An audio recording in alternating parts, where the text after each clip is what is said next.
नमस्कार, आप देख रहे हैं इंडिया वॉइस और मैं हूं आपके साथ पुष्पेंद्र चौधरी।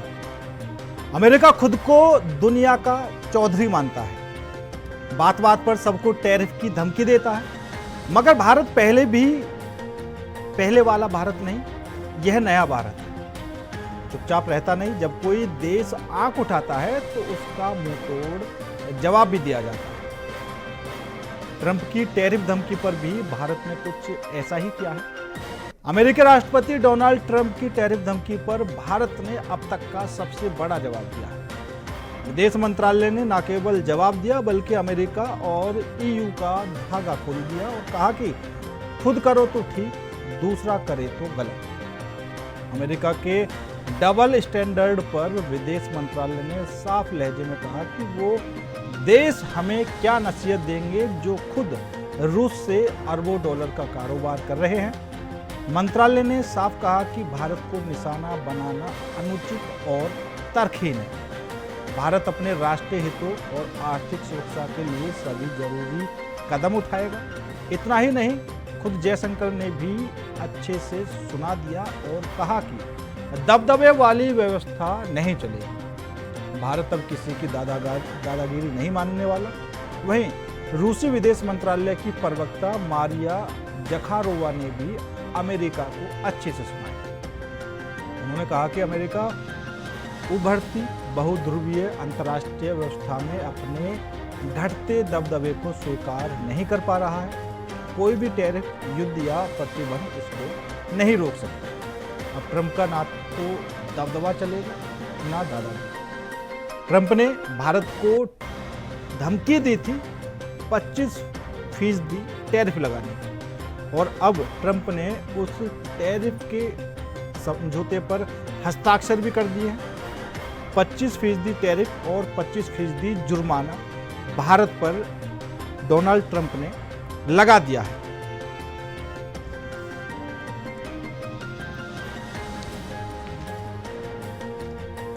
तो क्या कुछ वजह है वो भी सामने आएंगी।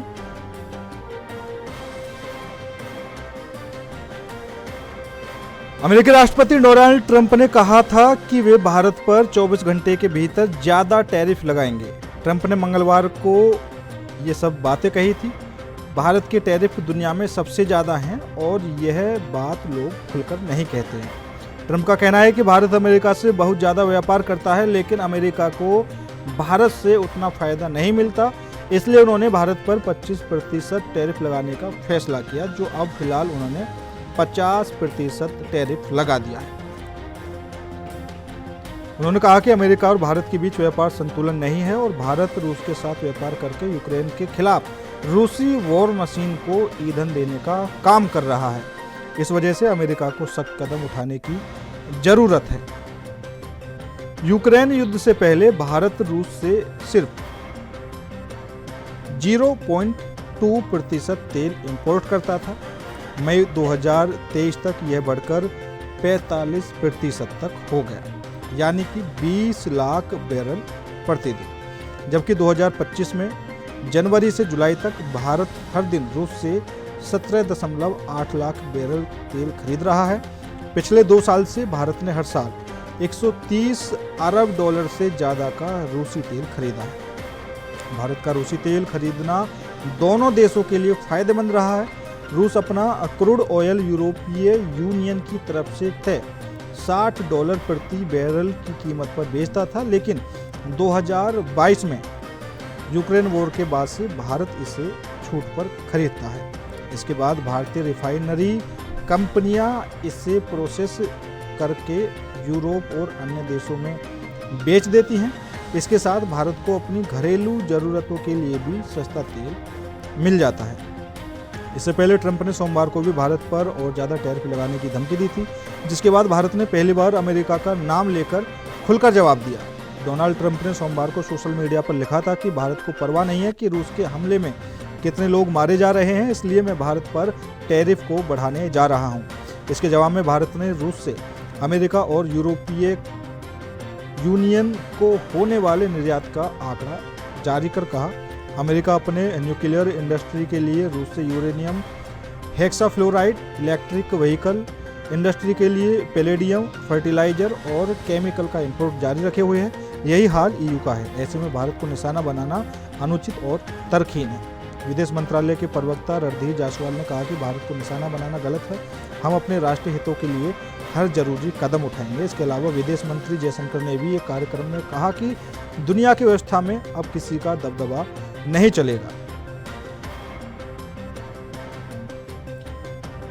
भारत की तरफ से दिए गए बयान की कुछ अहम बातें आपको बता देते हैं। यूक्रेन संघर्ष के बाद अमेरिका ने ग्लोबल एनर्जी मार्केट की स्थिरता को मजबूत करने के लिए रूस से भारत के तेल आयात को प्रोत्साहित किया था। भारत के आयात का मकसद भारतीय उपभोक्ताओं के लिए किफायती ऊर्जा मुहैया कराना है। भारत की आलोचना करने वाले वही देश खुद रूस के साथ व्यापार कर रहे हैं।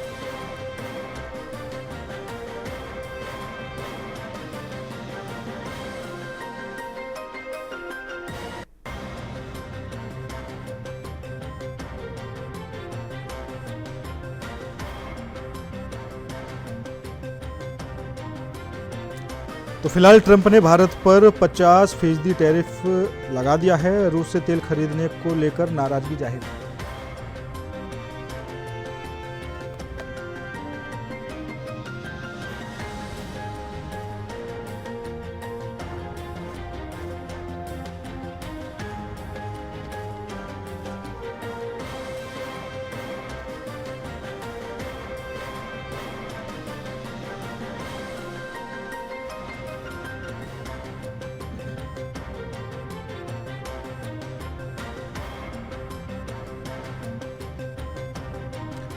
तो आज इसी मुद्दे पर करेंगे चर्चा। चर्चा में शामिल होने के लिए हमारे साथ वरिष्ठ पत्रकार हेमंत गुप्ता जी और प्रोफेसर सुधीर राय जी हमारे साथ जुड़ चुके हैं। दोनों ही मेहमानों का बहुत बहुत स्वागत है। सबसे पहले हेमंत गुप्ता जी, आपसे जानना चाहूंगा, जिस तरीके से ट्रंप की तरफ से लगातार भारत को चेतावनी दी जा रही थी टैरिफ लगाने की, पहले 25% टैरिफ लगाने की चेतावनी दी गई और अब 25% एक्स्ट्रा जुर्माना भी भारत पर लगा दिया। 50% टैरिफ भारत पर लगाया गया है।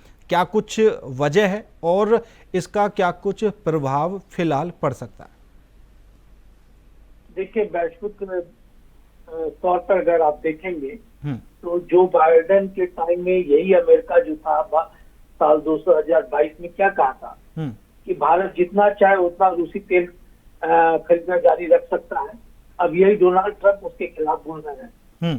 तो अमेरिका जो अपनी सुविधा अनुसार जो बयानबाजी करता है उसके तथ्यों को अगर आप देखेंगे तो ये तथ्य को शुरुआत जो है इस तरह से अमेरिका का भय देखिए।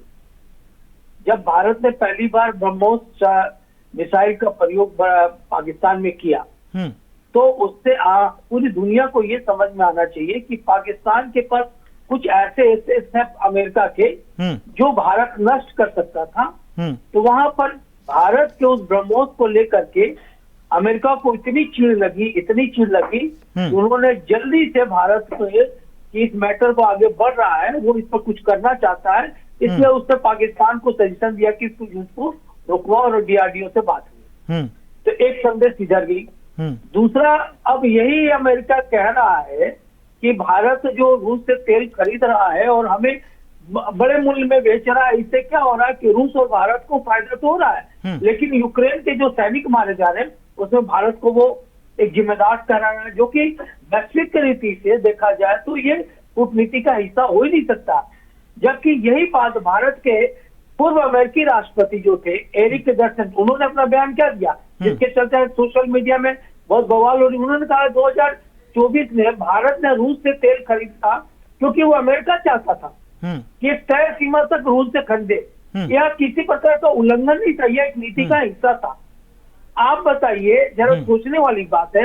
अमेरिका का वित्त विभाग भी 2024 में यही बयान जारी किया कि हम चाहते हैं कि हम इंडिया खरीदे। उस समय जो अमेरिकी ट्रेजरी सचिव थे जेनेट येलेन, उन्होंने भी यही बात कहा। तो अमेरिका का ये जो दोहरा चरित्र है वो एक्चुअली ये है कि अमेरिका पूरी दुनिया में आर्म सप्लाई करता है। अब देखिए, 5 देश है पूरी दुनिया के जो आर्म सप्लाई करते हैं। पहला नंबर है अमेरिका, दूसरा है फ्रांस, तीसरा है जर्मनी, चौथा है चाइना और 5वां है रूस। तो रूस और चाइना को छोड़ दीजिए, तो इन 3 देशों ने, यूरोपियन कंट्रीज ने पूरे दुनिया में अपना एक वर्चस्व बनाया हुआ है। अब ये चाहते हैं कि इनके आर्म्स बिके, और भारत आज आर्म्स पर डिपेंडेंट नहीं है, वो इंडिपेंडेंट हो गया। और ये अमेरिका को खल रहा है कि भारत जिस तरीके से अपना एयर डिफेंस वगैरह बना रहा है, मिसाइल बना रहा है, जेट बना रहा है, ड्रोन बना रहा है, उससे उसके मार्केट खराब होने वाले हैं। और भारत अगर रूस के साथ सपोर्ट में आ गया तो भारत, रूस, चाइना पूरे वर्ल्ड के मार्केट को क्रिएट कर सकते हैं। इस वजह से ये लेकर के वो भारत से घबराया हुआ, और इसी को लेकर के वो भारत की कूटनीति पर हमला करने की कोशिश कर रहा है, जबकि ये विदेशी कूटनीति है। और इसी कूटनीति के तहत देखिए, एसओसी के मीटिंग में भारत के प्रधानमंत्री नरेंद्र मोदी जी चाइना भी जा रहे हैं, तो उसको लेकर के अमेरिका चिढ़ा हुआ। ठीक है सुधीर राय जी, आपके हिसाब से क्या कुछ कारण हो सकते हैं? क्योंकि ट्रंप की तरफ से जो बताया जा रहा है कि रूस के साथ जो भारत का व्यापार है उससे नाराजगी जाहिर की है, लेकिन अगर हम दूसरी तरफ से देखें तो कहीं ना कहीं स्थिति ये भी बन रही है कि भारत जिस तरीके से आज विकास के मामले में आगे की तरफ बढ़ रहा है, तो उससे भी अमेरिका शायद कहीं ना कहीं बौखलाया हुआ है। देखिए, बौखलाने का मसला ऐसे नहीं है। जियोपॉलिटिक्स को जो मैं समझ पा रहा हूँ, ये ट्रंप की आर्म ट्विस्टिंग टेक्निक तो है, और ट्रंप ने सिर्फ इंडिया के साथ ये अप्रोच नहीं अपनाया। अगर मैं देखूं और याद कर पाऊं तो पाकिस्तान को जो उनके एक बुलावे पे बिछ गया, 19% का टैरिफ, और जापान जिसने रीढ़ की हड्डी थोड़ी दिखाई, उस पे 65% का टैरिफ। तो भारत पे पेनल्टी के साथ भी ये 25-50 जो आप पुष्पेंद्र जी अंदाजा लगा रहे हैं, ये अभी तक डिक्लेयर या एडॉप्टिव कुछ नहीं हुआ है। ये सिर्फ आर्म ट्विस्टिंग टेक्निक्स का पार्ट है। ट्रंप ने एक गलती कर दी अपनी पूरी डिप्लोमेटिक लाइन में, और वो सिर्फ भारत के साथ नहीं किया है। आप याद करिए कि जिस यूक्रेन को सपोर्ट करने के नाम पर, रशिया के साथ दोस्ती करने के नाम पर, कि रशिया के जो भी दोस्त होंगे उनके खिलाफ हम टैरिफ लगाएंगे, उस यूक्रेन को भी किस तरह से बुला के आर्म ट्विस्ट करने की कोशिश की गई व्हाइट हाउस में ट्रंप के द्वारा। तो एक तो तरीका ये अलग है कि बिजनेस मॉडल, जब पॉलिटिक्स और पॉलिटिकल इकोनॉमी, जिसे पॉलिटिकल इकोनॉमिक्स कह लीजिए, इन दोनों के बीच में जब तालमेल नहीं बिठ पा रहा और मेक अमेरिका ग्रेट अगेन कहीं से अचीव होता हुआ नहीं दिख रहा, तो ऐसे में ये टैरिफ का आर्म ट्विस्टिंग है। दूसरा, पूरे विश्व में भारतीय उत्पादों पर जो टैरिफ है, वो मैं अभी देख रहा था, तो तमाम मित्र देशों में भी ये टैरिफ 20-25 के बीच में झूलता रहता है। तो कोई ऐसा नहीं है कि अमेरिका ने जो टैरिफ अनाउंस किया था या जो टेक्निक अपनाई थी वो बहुत अलहदा। हाँ, ये बात जरूर है कि इस बीच हमने यूके के साथ एफटीए किया, यूरोपियन यूनियन के साथ हमारा एफटीए इन लाइन है। कम से कम 3 ऐसी कंट्रीज हैं, या एक हमें तो लगता है ब्रिक्स ने जो अपना करेंसी की बात की कि we can trade in our own currency like European Union. Second, कि जो रूबल और इंडियन रुपी में जो लेन देन रशिया के साथ हो रहा है, इसका असर डॉलर की साख पर पड़ता है, और डॉलर की साख पे असर पड़ने का मतलब है कि अमेरिका बहादुर की साख पे पड़ता है। और अमेरिका बहादुर की साख पे जब कोई असर पड़ता है तो वो तकलीफ तो होगी, वो भी ट्रंप को तो अवश्य होगी, क्योंकि उनका नारा ही था मागा का। तो इस पूरी पॉलिटिक्स में जो मैं देख पा रहा हूं कि अभी भी ये टैरिफ वार अनंतिम है। मतलब ये फुल एंड फाइनल हम नहीं कह सकते। और ट्रंप का जो एटीट्यूड है इस समय, हर बैठक में, हर मीटिंग में, किसी भी तरह के एड्रेस में इंडिया उनके नाम, इंडिया का नाम उनके जहन में गूंज रहा है। तो ये फर्क मैं ऑब्जर्व कर रहा हूं। ये सिर्फ इकोनॉमिक्स नहीं है, वर्ल्ड इकोनॉमी नहीं है, इसके पीछे changes, visible changes in global order either they are communication wise और दे आर कि थोड़ा चौधराहट वाइज। वो दिख रहा है कि उनकी चौधराहट को चैलेंज मिल रहा है। साउथ कोरिया जैसी कंट्री पे भी जब उन्होंने इतना टैरिफ लगाया जिसका उन्होंने इस्तेमाल किया, तो ऐसे में तन के खड़े होने में कोई समस्या नहीं है। और हमारी सरकार ने तो बड़े कायदे से इसको हैंडल किया है। अभी तक हमारी सरकार के टॉप बॉसेस ने एटलीस्ट कुछ नहीं बोला है। तो जियोपॉलिटिक्स में या डिप्लोमेटिक रिलेशंस में अभी कोई बहुत उल्टी नहीं पड़ी है बात। बिल्कुल। हमारे साथ वरिष्ठ पत्रकार आशुतोष पाठक जी भी जुड़ चुके हैं। आशुतोष जी, आपको क्या कुछ लगता है, क्योंकि जिस तरीके से ट्रंप ने 50% टैरिफ लगाकर ऊपर से ये बात और कही है कि जो भारत रूस के साथ व्यापार करता है, ठीक है, रूस के और यूक्रेन के बीच जो युद्ध चल रहा है उसमें जो सैनिक मारे जा रहे हैं, ठीक है, उसके लिए भी वो भारत को जिम्मेदार ठहरा रहा है व्यापार को लेकर। देखिए, इसमें एक इम्पॉर्टेंट बात यह है कि ट्रंप के इस कदम के पहले से जाना पड़े। जो ट्रंप भारत का इतना स्ट्रांग दोस्त था, इतना मजबूत दोस्त था, और मोदी जी तो 4 कदम आगे बढ़ करके सारे डिप्लोमेसी को उन्होंने। आपको आवाज आ रही है? बिल्कुल बिल्कुल, आवाज मिल रही है, बोलिए। ट्रंप साहब के लिए मोदी जी 4 कदम आगे बढ़ करके कहे थे कि अब की बार ट्रंप की सरकार। हाँ। और वो दुनिया की किसी भी डिप्लोमेसी में आज तक ऐसा नहीं हुआ था एक राष्ट्राध्यक्ष दूसरे राष्ट्राध्यक्ष के कैंपेन में जाकर के इस तरह का बयान। बिल्कुल। तो मामला गड़बड़ कैसे हो? कोविड के दौर में आपको याद होगा कि 2024 में अप्रैल मई में एलोन मस्क का भारत दौरा तय था, लेकिन 11th आवर में एलन मस्क का दौरा कैंसिल हो। किसी ने इस पर सवाल नहीं उठाया कि आखिर एलन मस्क ने आने से मना क्यों किया। और बार बार हम कह रहे हैं कि कहीं पर इस बात का जिक्र नहीं हो रहा है, ना तो किसी टेलीविजन चैनल पे हो रहा है, न किसी प्रिंट में हो रहा है, कहीं ये चर्चा नहीं। बिल गेट्स के साथ हम लोग बहुत आगे निकल। बिल्कुल। बिल गेट्स बाइडेन के साथ मिलकर के बहुत सारा काम कर रहा है। वो और जो डेमोक्रेटिक पार्टी है उसका अलायंस। और ये बात कहीं ना कहीं ट्रंप को साल रही थी अंदर अंदर। ट्रंप लेकिन कम्युनिकेट नहीं कर पाए। आज की स्थिति हालांकि बदल गई। आज एलन मस्क भी बहुत खफा है ट्रंप से, लेकिन उस दौर में एलन मस्क चट्टान की तरह ट्रंप के साथ खड़े थे। बिल्कुल। और एलन मस्क बिल गेट्स को विलेन के रूप में पूरी दुनिया में प्रचारित कर रहे थे। आपको याद होगा कि जब एलन मस्क ने ट्विटर खरीदा तो वो डील क्यों हुआ? इसलिए कि महामारी के दौरान एलन मस्क के जो भी स्टेटमेंट थे उसको टेक डाउन कर रहा था।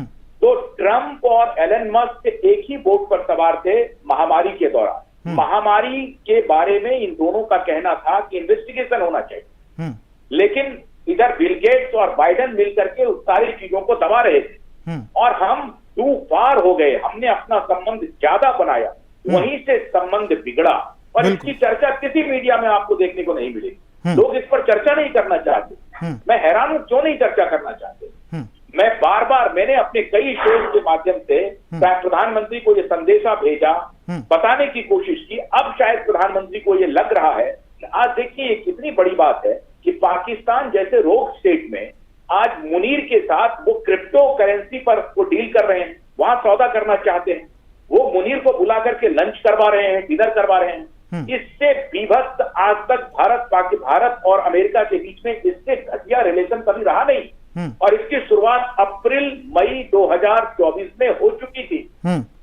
भारतीय प्रधानमंत्री को कुछ भ्रष्ट और बिके हुए ब्यूरोक्रेट्स ने ये ब्रीफ किया कि बाइडेन दोबारा आ रहे हैं, और कमला हैरिस को इसीलिए रिप्लेस करके कि बाइडेन नहीं चल पा रहे हैं तो कमला हैरिस को अब आ गए हैं, कमला हैरिस आ गई है और कमला हैरिस जीत रही है और डेमोक्रेटिक पार्टी वहां पर जीत रही है। ये जो एजम्पशन था वो पूरी तरह से फेल हुआ। आज तक इतिहास में ऐसा कभी नहीं हुआ कि 7 स्विंग स्टेट रिपब्लिकन ने जीत लिया, लेकिन इसकी भी हमारी इंटेलिजेंस रिपोर्टिंग नहीं रही। हमारे प्रधानमंत्री को गुमराह किया गया। किसने गुमराह किया? अब ये तो विषय प्रधानमंत्री जी का है। प्रधानमंत्री जी इसके ऊपर आकलन करें, देखें कि कहां उनसे भूल हो गई, कहां गलती हो गई। हमारा बहुत ही डिपेंडेबल अलाय था ट्रम्प। हाँ। हम फिर भी कह रहे हैं कि ट्रम्प के ऊपर बहुत भरोसा नहीं किया जा सकता है। नहीं बिल्कुल, क्योंकि सीधी सी बात है, अमेरिका हमेशा अपना फायदा सोचता है। और हेमंत गुप्ता जी, जिस तरीके से, क्योंकि कई बातें और इसमें जुड़ी हुई हैं। एक तो ट्रम्प की तरफ से दावा किया गया था कि मैं रूस और यूक्रेन का युद्ध रुकवा दूंगा, तो उसमें जो नाकामी अभी तक देखने को मिले वो भी सबके सामने जग जाहिर है। और दूसरा, जो ट्रम्प लगातार दावे कर रहा था कि भारत पाकिस्तान का जो युद्ध रुकवाया है वो मैंने रुकवाया है, भारत की तरफ से लगातार इस बात को भी नकारा जा रहा है। तो क्या ये भी कुछ ना कुछ वजह हो सकती है कि ये धमकी ऐसे वक्त में आई है जब ट्रम्प चारों तरफ से अपने ही बोलने पर और कई भ्रांतियां पैदा कर चुके हैं। वो हमेशा तारीख पर तारीख दे रहे हैं रूस के साथ, और इधर टैरिफ पे टैरिफ बढ़ाए जा रहे हैं। उनकी जो स्थिति है कि उनका तारीख कभी खत्म नहीं हो रहा। कभी बोल रहे 2 दिन, कभी बोल रहे 4 दिन, कभी बोल रहे 7 दिन। और रूस जो है वो युद्ध खत्म करने की बात ही नहीं कर रहा है। तो ये जो ट्रम्प की जो दोहरी नीति है, उसे ये पूरे विश्व में विरोध की लहर फैल चुकी है। और भारत ने तो स्पष्ट कर दिया कि भाई भारत अपने राजनीतिक और अपने देश के हित को सर्वोपरि रखेगा। और वो भारत अमेरिका की दोगले रवैये का उन्होंने पर्दाफाश भी किया कि उन्होंने कहा कि अमेरिका जब हम पर टैरिफ लगा रहा है, दूसरे देशों में लगा रहा है, लेकिन वो खुद उनसे परमाणु उद्योग के लिए यूरेनियम, हेक्साफ्लोराइड, इलेक्ट्रॉनिक इंजन के लिए पैलेडियम, उर्वरक, रसायन क्यों आयात कर रहा है? ये भारत के विदेश मंत्रालय ने डिस्क्लोज भी किया है। उन्होंने ये कहा कि 2024 तक यूरोपीय संघ और रूस के बीच में जो व्यापार होता था वो करीब 67.5 अरब यूरो था। इसके अलावा 2023 में दोनों देशों के बीच में करीब 17.5 अरब यूरो का व्यापार हुआ। यह व्यापार भारत रूस से कहीं ज्यादा था। 2024 तक में 16.5 मिलियन टन LNG का आयात किया उन्होंने। 2022 में 15.5 मिलियन टन से ज्यादा था। 2023-24 का जो भारत का जो द्विपक्षीय व्यापार था वो करीब 66 बिलियन अमेरिकन डॉलर था। भारत का निर्यात देखिए, डाटा अगर आप देखेंगे तो 4.26 बिलियन अमेरिकन डॉलर था, जबकि रूस का आयात 68 बिलियन डॉलर था। भारत रूस के साथ जो आयात करता है उसे 5 मेन फैक्टर्स है, मेन इक्विपमेंट है या मेन प्रोडक्ट है। ये परमाणु रिएक्टर है, बॉयलर है, मशीनरी है, यांत्रिक उपकरण है। तो भारत के लिए यही रूस बहुत इंपॉर्टेंट है। और सोवियत संघ के विघटन के बाद भारत का जो अंतर्राष्ट्रीय संबंध बना है रूस के साथ, वो ही बहुत ही स्ट्रॉन्ग बना है। आप देखिए कि 1971 के युद्ध में यही रशिया का नहीं रहता तो बांग्लादेश वाला युद्ध में क्या हो जाता? अमेरिका अपना बेड़ा भेज दिया था। उस वक्त भी भारत को सपोर्ट इसी रूस ने दिया। तो भारत रूस का दीर्घकालिक समय परीक्षित साझेदार दोनों रहे और दोनों की विदेश नीति एक प्रमुख स्तंभ के रूप में काम की है। राष्ट्रपति पुतिन का 2000 में जब दौरा हुआ था, उन्होंने क्या साझेदारी किया था? वो जो उन्होंने जब नया स्वरूप दिया था कि राजनीति, सुरक्षा, रक्षा, व्यापार, अर्थ, विज्ञान, प्रौद्योगिकी, संस्कृति, लोगों के बीच में उन्होंने वृद्धि करवाई समझौता करके थे। दिसंबर 2010 में जब रूसी राष्ट्रपति भारत के दौरे पर जब आए थे, तो उन्होंने एक विशेषाधिकार प्राप्त रणनीति की साझेदारी भारत के साथ उन्नत किया था, डेवलप किया था। तो हमें ये समझने की जरूरत है कि जो रणनीति जो तय हम लोग कर रहे हैं, भारत रूस का जो अंतर सरकारी आयोग जिसको कहते हैं, आप जिसको कहते हैं, तो ये जो व्यापार हमारा आर्थिक, वैज्ञानिक, तकनीकी क्षेत्र पर, सांस्कृतिक क्षेत्र पर जो सहयोग है, वो दोनों देश को बहुत जुड़े हुए हैं। और देखिएगा कि भारत की प्रधानमंत्री और रूस के राष्ट्रपति वार्षिक शिखर सम्मेलन में जो रणनीति साझेदारी सर्वोच्च संस्थागत संवाद करते हैं, उसका एक झलक आपको शिखर सम्मेलन में भी आपको देखने को मिला था। अंतिम शिखर सम्मेलन जो 8-9 जुलाई 2024 को मॉस्को में आयोजित हुआ था, उसमें ये चीज देखने को मिला था। तो पूरी दुनिया ये जानती है कि भारत रूस के साथ कैसा संबंध है। बिल्कुल हेमंत जी। क्योंकि अमेरिका जो है वो एक स्ट्रैटेजी, वो एक व्यापारी कंट्री है। वो चाहता है कि पूरी दुनिया में उसकी चौधराहट कायम रहे।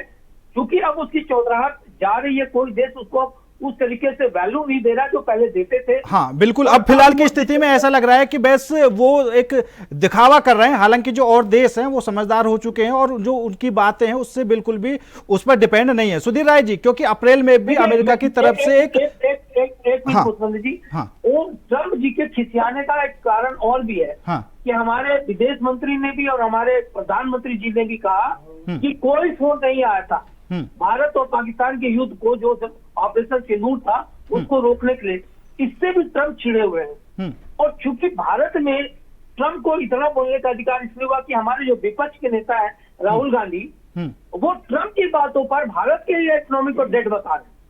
बिल्कुल। और इससे क्या होता है ना कि जो विपक्षी बातें ऐसी करते हैं तो पूरी दुनिया का सबसे बड़ा लोकतंत्र और उसका विपक्ष का नेता अगर ये बात कहे तो दुनिया उसको लोकती है। बिल्कुल। और यही कारण है कि ट्रम्प जो है भारत के अगेंस्ट इस तरह से बोल रहे हैं और ये भारत पर यही आरोप लगा रहे हैं कांग्रेस कि भाई प्रधानमंत्री जी ट्रम्प को सीधा सीधा क्यों नहीं बोलते, जबकि देखिए कूटनीति ये कहती है कि अगर आप साइलेंट हो जाते हैं वो इतनी बड़ी आपकी वेपन्स है कि दुनिया उसको समझते कि भारत शांत क्यों है। बिल्कुल सही बात है हेमंत गुप्ता जी, जवाब भी देना ठीक है। सुधीर राय जी, बिल्कुल हेमंत गुप्ता, सुधीर राय जी, जिस तरीके से अप्रैल में भी अमेरिका की तरफ से भारत पर टैरिफ लगाने की धमकी दी गई थी, तो भारत ने उस समय जो कच्चा तेल है उसका जो खरीदना था अमेरिका से दोगुना कर दिया था। तो क्या अमेरिका को फिलहाल भी यही लगता है कि अगर मैं इस तरह की धमकी भारत को दूंगा तो जो हमारा व्यापार है वो और ज्यादा बढ़ जाएगा? लेकिन दूसरी तरफ वो एक बात ये भी कहता हुआ नजर आ रहा है कि भारत के साथ व्यापार करके हमें ज्यादा फायदा नहीं मिल पा रहा। देखिए, अमेरिका की सबसे बड़ी प्रॉब्लम यही रही है कि अगर उसे पूरे वर्ल्ड में कोई करेंसी जो होगी जो फॉरेन एक्सचेंज के रूप में इस्तेमाल होगी, अगर वो डॉलर है तो व्यापार से ज्यादा डॉलर भी उसको फायदा देता है, नंबर 1। नंबर 2, चौधराहट बनी रहती है। मेरी मुद्रा अगर पूरे वर्ल्ड में व्यापार का साधन है तो बनेगी। 2 सिम्टम्स आए। देखिए, ये टैरिफ का खेल पिछले 4.5 महीने से 5 महीने से चल रहा है। इस साल का जो अब तक का ट्रेड है 64 बिलियन डॉलर्स का है अमेरिका और यूएस और इंडिया के बीच का। डेड इकोनॉमी के साथ 64 बिलियन डॉलर का ट्रेड, एक पॉइंट। दूसरा पॉइंट, अगर डेड इकोनॉमी है तो उसी इकोनॉमिक पावर के साथ इकोनॉमिक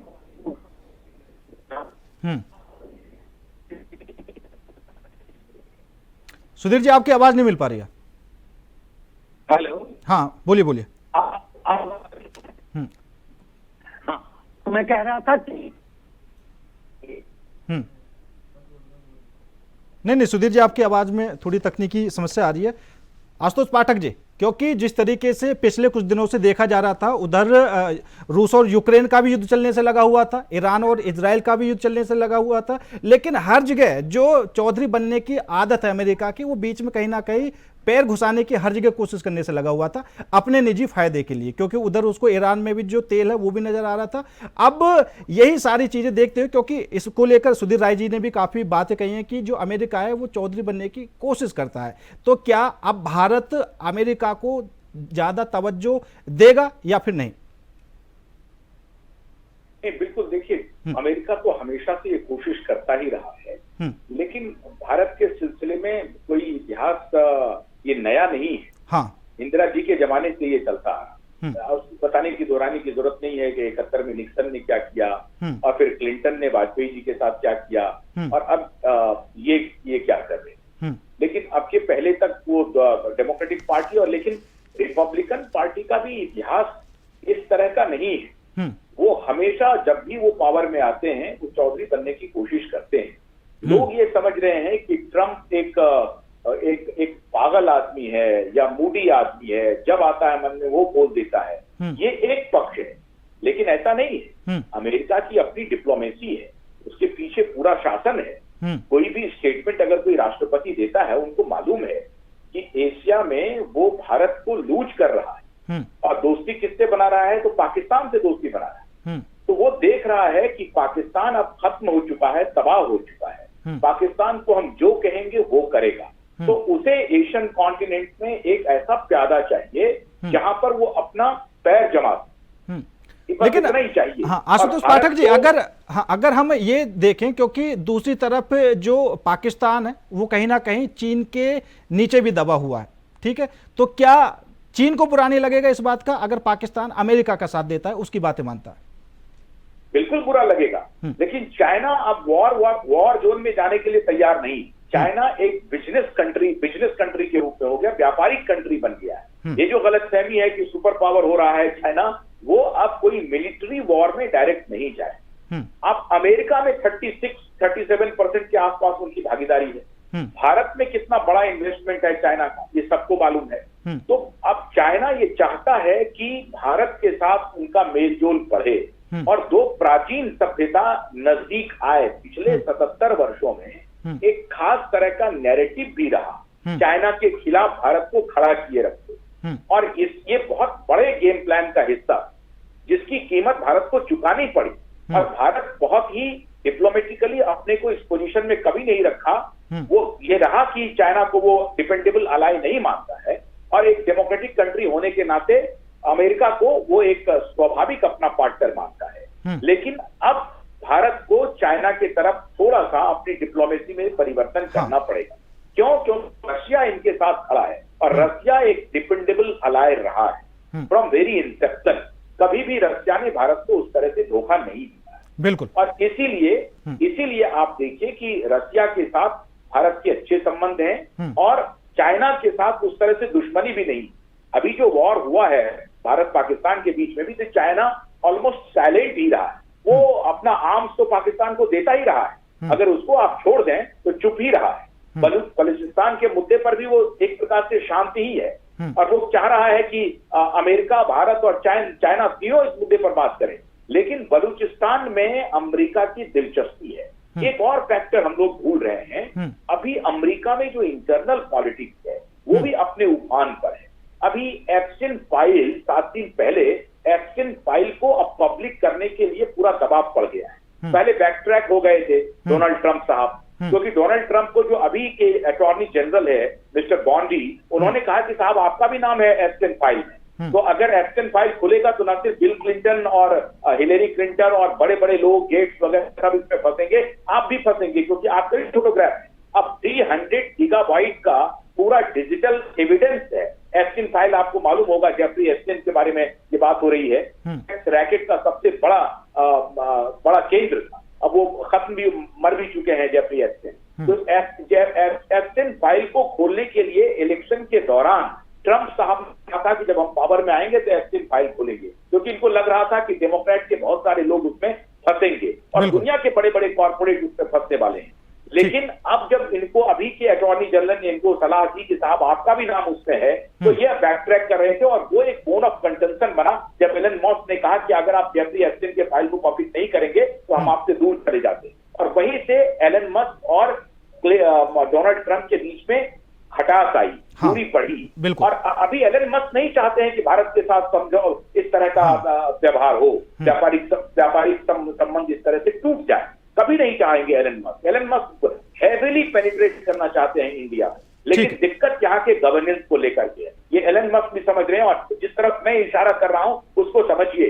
हमारे यहाँ 2014 में सत्ता तो बदल गई, पॉलिटिकल सत्ता, लेकिन जो असली तंत्र है उसमें बदलाव नहीं आया। उसमें बहुत बड़ा पेनिट्रेशन है लेफ्ट लिबरल का, इस बात को ध्यान रखिए। ठीक है, और वो वहां पर वो दिक्कत हो रही। हाँ ठीक है, सुधीर राय जी अपनी बात पूरी कर दीजिए आप। जी बताएं। आप कुछ कह रहे थे, आपके आवाज बीच में कट गए थे। हाँ, मैं ये कह रहा था कि जो रशियन अलाइज है हमारा, ये कोई नई बात नहीं। अब रहा सवाल कि ट्रंप का बड़बोलापन या पॉलिसी, हमारा जो व्यापार है आज भी करीब करीब उतना है जितना इसके पहले नहीं था, इस धमकियों के बावजूद। दूसरा, अगर आप गौर से देखें तो जिस तरह से ट्रंप ने पूरे देश में, पूरे विश्व में मैं कहूं, अपने बयानों के आधार पर मार्केट को शेक किया था, इंडिया में मार्केट पर उतना असर नहीं पड़ना ये बताता है कि इकोनॉमिस्ट या इकोनॉमिक कंसिडरेशंस में अभी भी ट्रंप के पॉलिटिकल बयानों को इकोनॉमिक कंसिडरेशंस से जोड़ के अलग देखा जा रहा है। रहा सवाल डिप्लोमेसी की, जो आशुतोष जी भी कह रहे थे कि ये बात सही है कि सिस्टम वर्क इन इटसेल्फ, और सिस्टम में चीजें होती हैं ऐसी जिस पर फैसले लेते समय सरकारों से गलतियां हो सकती हैं, लेकिन राष्ट्र प्रथम की नीति अभी तक तो मुझे दिख रही है। और अगर राष्ट्र प्रथम की नीति अमेरिका भी रखता है तो आप उसे बहुत क्रिटिसाइज करने का हक नहीं रखते।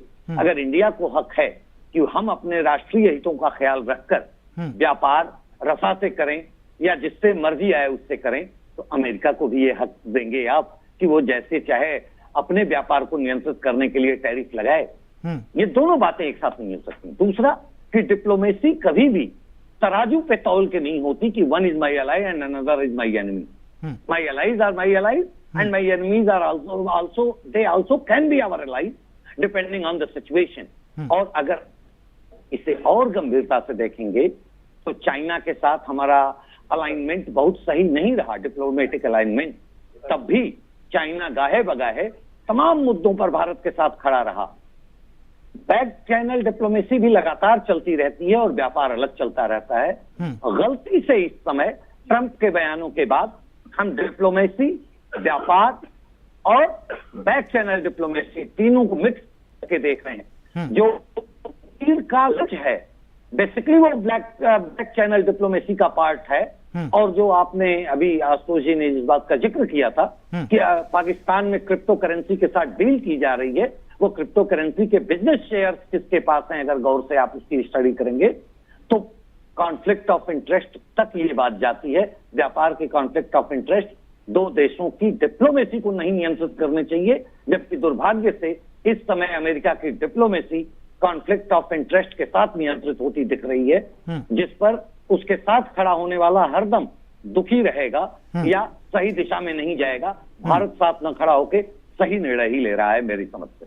चलिए ठीक है, सुधीर राय जी, हेमंत गुप्ता जी और आशुतोष पाठक जी, आप सभी मेहमानों का बहुत बहुत धन्यवाद मेरे साथ इस खास चर्चा में जुड़ने के लिए। लेकिन जिस तरीके से अमेरिका की तरफ से लगातार भारत को जो धमकी दी जा रही थी टैरिफ को लेकर, आज ट्रंप की तरफ से वो बिल्कुल फाइनल कर दिया गया और 50% टैरिफ भारत पर लगा दिया गया है। रूस के साथ व्यापार के रिश्तों को लेकर शायद ये नाराजगी ट्रंप की बाहर निकलकर सामने आ रही है, लेकिन क्या कुछ अंदर की बात हो सकती है और किस बात से ट्रंप नाराज, वो बातें भी जल्दी सामने आ जाएंगी। लेकिन फिलहाल मेरे साथ इस खास पेशकश में इतना ही। नमस्कार।